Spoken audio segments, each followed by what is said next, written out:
This is chapters 20 and 21 from Holes. It felt good to walk in the shade of the two oak trees.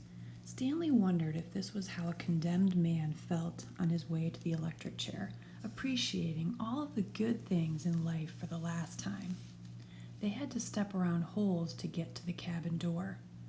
Stanley was surprised to see so many around the cabin.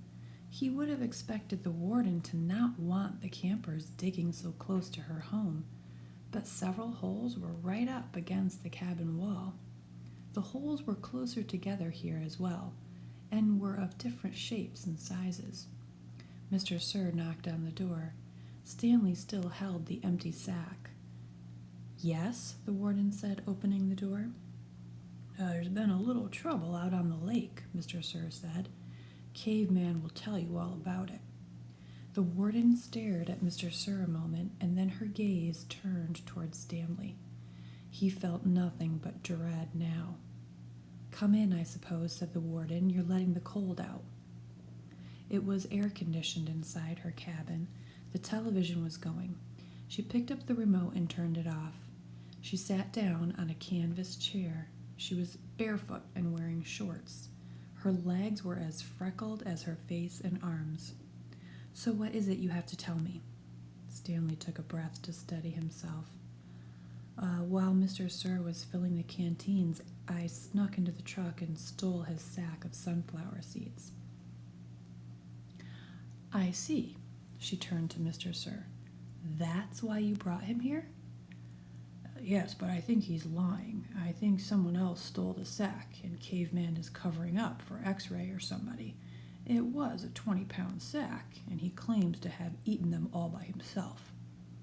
He took the sack from Stanley and handed it to the warden. "I see," the warden said again. "The sack wasn't full," said Stanley, "and I spilled a lot. You can check my hole."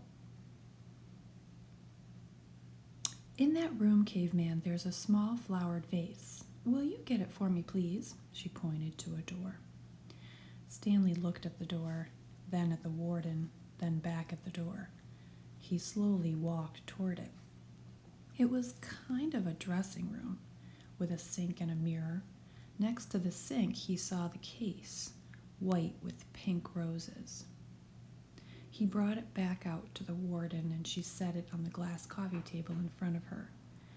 She unclasped the latch and opened the case. It was a makeup case. Stanley's mother had one similar to it. He saw several bottles of nail polish, polish remover, a couple of lipstick tubes, and other jars and powders. The warden held up a small jar of dark red nail polish. "You see this, Caveman?" He nodded. "This is my special nail polish. Do you see the dark, rich color? You can't buy that in a store. I have to make it myself." Stanley had no idea why she was showing it to him. He wondered why the warden would ever have the need to wear nail polish or makeup. Do you want to know my secret ingredient?" He raised and lowered one shoulder.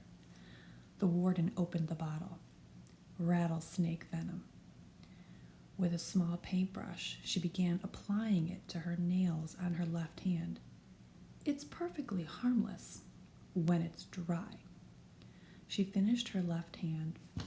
She waved it in the air for a few seconds, then began painting the nails on her right hand. "It's only toxic while it's wet." She finished painting her nails, then stood up. She reached over and touched Stanley's face with her fingers. She ran her sharp, wet nails very gently down his neck. He felt his skin tingle. The nail on her pinky just barely touched the wound behind his ear. A sharp sting of pain caused him to jump back. The warden turned to face Mr. Sir, who was sitting on the fireplace hearth. "So you think he stole your sunflower seeds?" "No, he says he stole them, but I think it was—" She stepped toward him and struck him across the face. Mr. Sir stared at her. He had 3 long red marks slanting across the left side of his face. Stanley didn't know if the redness was caused by her nail polish or his blood. It took a moment for the venom to sink in. Suddenly, Mr. Sir screamed and clutched his face with both hands. He let himself fall over, rolling off the hearth and onto the rug. The warden spoke softly. "I don't especially care about your sunflower seeds." Mr. Sir moaned. "If you must know," said the warden, "I liked it better when you smoked." For a second, Mr. Sir's pain seemed to recede. He took several long, deep breaths. Then his head jerked violently, and he let out a shrill scream, worse than the one before. The warden turned to Stanley. "I suggest you go back to your hole now."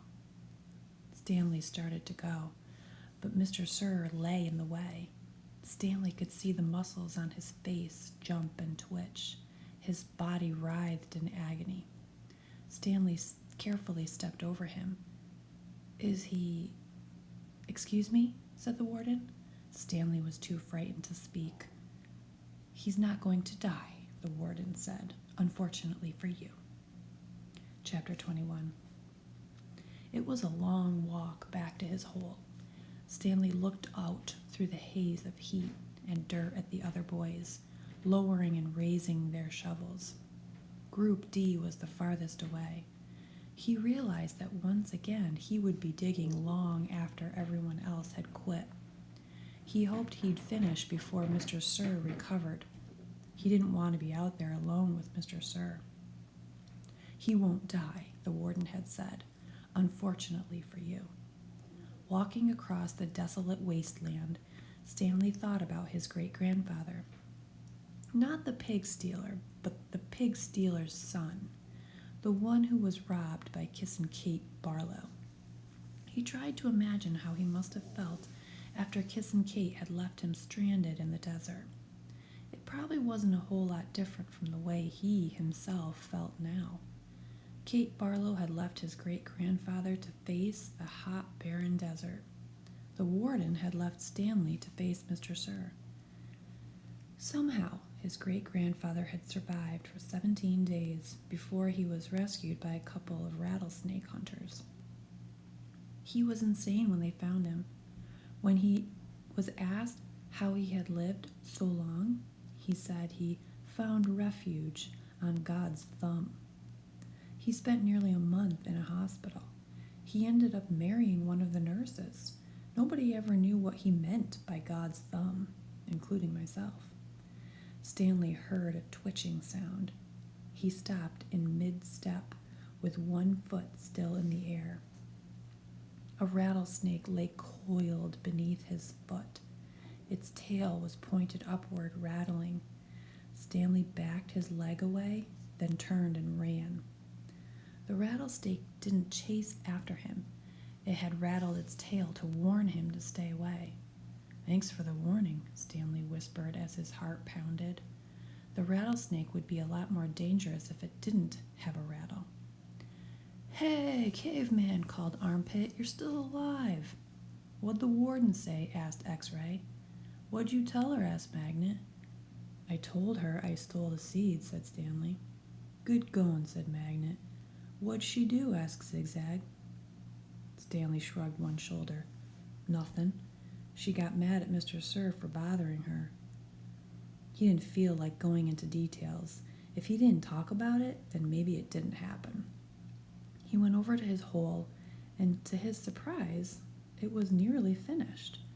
He stared at it, amazed. It didn't make sense. Or perhaps it did. He smiled. Since he had taken the blame for the sunflower seeds, he realized the other boys had dug his hole for him. "Hey, thanks," he said. "Don't look at me," said X-Ray. Confused, Stanley looked around. From Magnet to Armpit to Zigzag to Squid, none of them took credit for it. Then he turned to Zero, who had been quietly digging in his hole since Stanley's return. Zero's hole was smaller, than all the others.